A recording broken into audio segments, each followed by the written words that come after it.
As an artist, one of the most important skills you can have in your arsenal is photographing your artwork.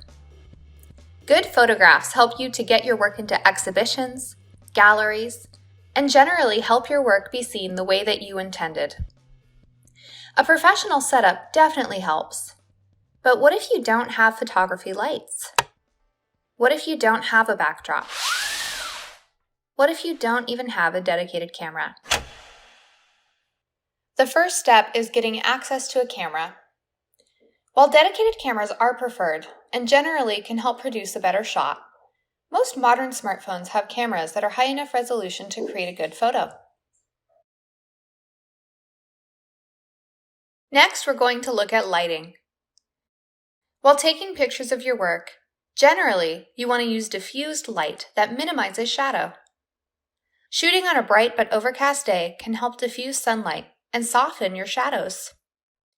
If you're having difficulty minimizing shadow outside, find a bright room that has a window with translucent curtains or is not directly framing the sun, and choose a wall or a space that is opposite that window. Finally, we're going to look at your backdrop.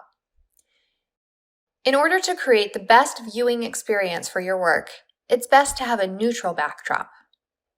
The easiest way to create this neutral backdrop is to grab a large white, black, or gray sheet of paper and set up a sweep. A sweep is a smooth, continuous backdrop formed by paper in an arc shape. You can create a sweep by taping the top of your paper to your wall or a vertical surface, and the bottom of your paper to the floor or a horizontal surface. While photographing your work, place your artwork forward, away from the backdrop, to minimize shadows. If you're using a sweep, be sure you don't place your artwork where the paper starts to curve, or you'll ruin the sweep effect. Now you're ready to photograph your work.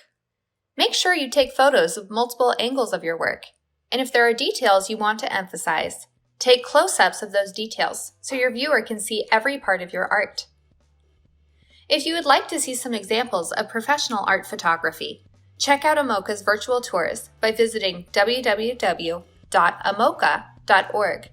That's www.amoca.org, and click on Exhibitions. Thank you for joining me in this week's Tips and Tricks. I hope that these tricks help you take the professional photos you're looking for.